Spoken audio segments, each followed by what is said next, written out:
After 37 years of marriage, you start to believe you know every inch of a person.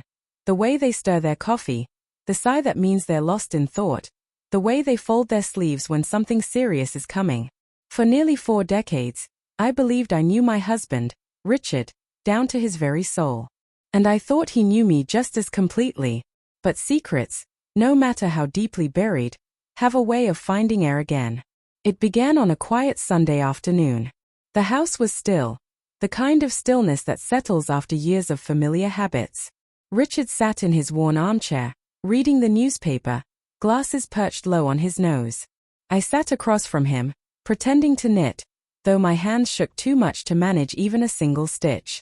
My heart thudded so loud I could barely hear the ticking clock. "Rich," I said softly. He looked up, smiling, that same patient, gentle smile he'd worn since we were 23. When love was new and we were still figuring out what it meant to hold on through everything. "I need to tell you something." He folded the newspaper and placed it on the side table. "You sound serious." "I am." I had practiced those words 100 times, in the mirror, in my dreams, even in prayer. But when it came time to speak, they trembled at the edge of my tongue. I stared at my wedding ring, the gold dulled from time and wear. "There's something I've never told you. Not because I wanted to deceive you, but because I was afraid." Richard leaned forward, eyes calm and steady. "Afraid of what?" "Of losing what we have." He didn't move. He just waited, as he always did, giving me space to be brave. And maybe that was what hurt the most. He made it so easy to love him, even now, when I was about to break his heart. "I had a daughter," I whispered. "Before you. Before us." The words hung in the air, light for a moment, then unbearably heavy. Richard blinked once. "A daughter?" I nodded, my throat tight. "I was 17. My parents sent me away to relatives in Ohio.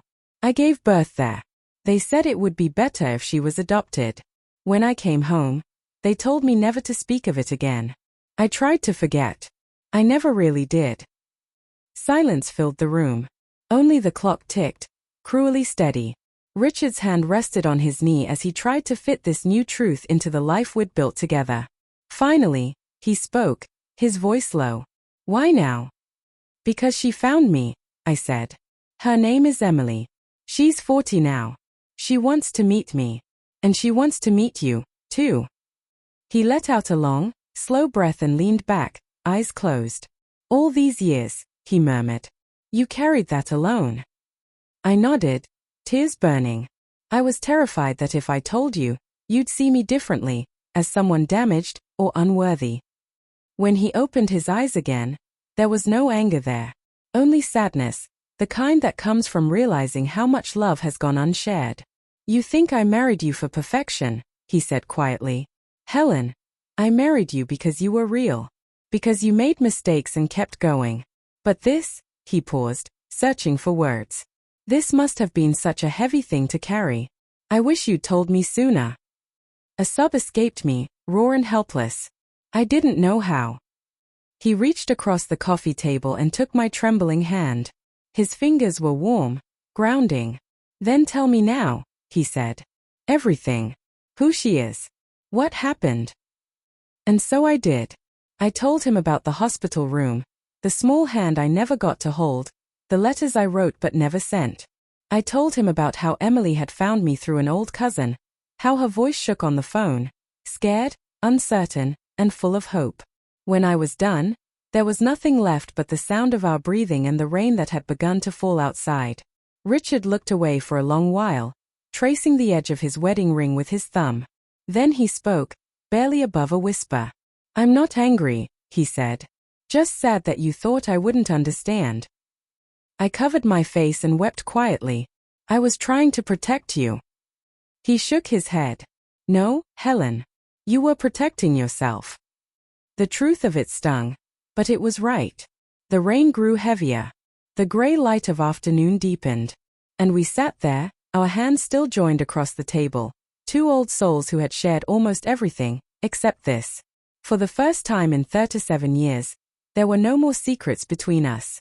The next morning, the air in the house felt different, lighter somehow, as if honesty itself had opened the windows and let in the sun.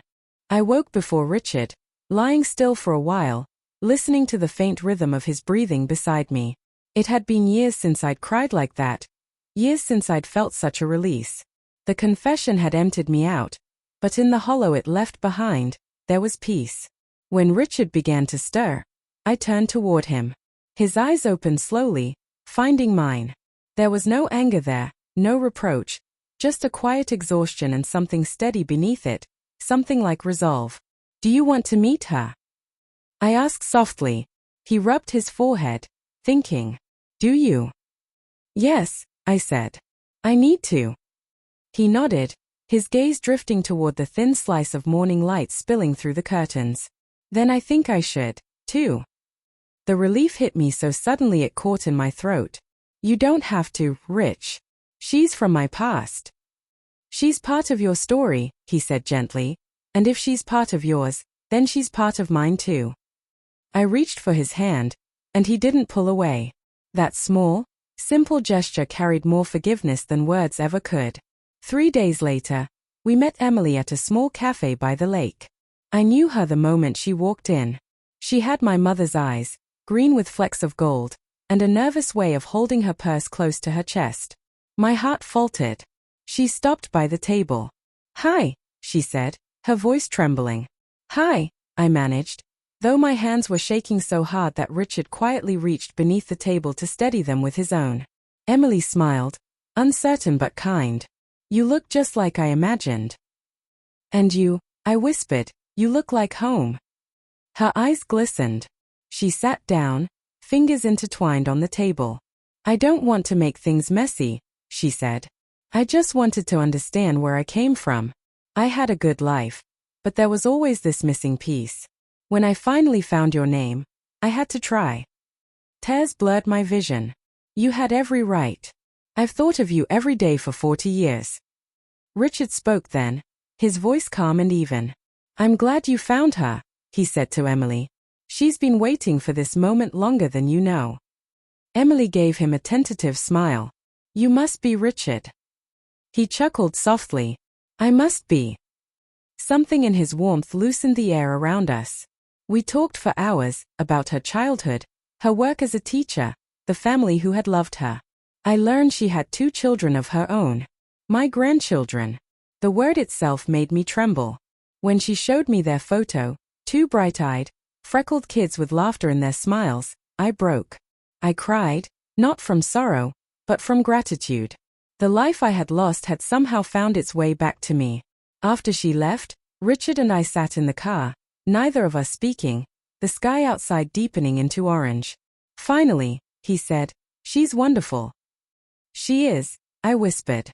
He looked at me, his hand finding mine again. "You know, Helen, you've punished yourself long enough." I blinked, startled. "Punished?" He nodded. "All these years, you believed keeping this secret made you strong. But it only kept you from peace."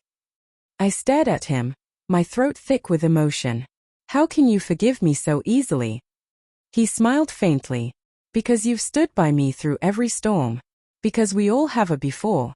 And because I still love you, after all of it." His voice caught on the last words, and it undid me in the best possible way. We drove home in silence, the kind that doesn't need words. The silence of understanding, of mending. That night, I stood by the kitchen window, watching moonlight pour across the yard. Richard came up behind me, wrapping his arms around my waist. "You did something brave today," he murmured against my hair.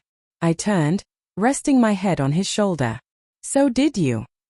He smiled, brushing a tear from my cheek. "You know what's funny? After 37 years, I thought there were no surprises left between us. Turns out," I said, laughing shakily, "we're still learning each other." He kissed my forehead. "Good," he whispered. "That means there's still more to love." And for the first time in decades, I felt whole.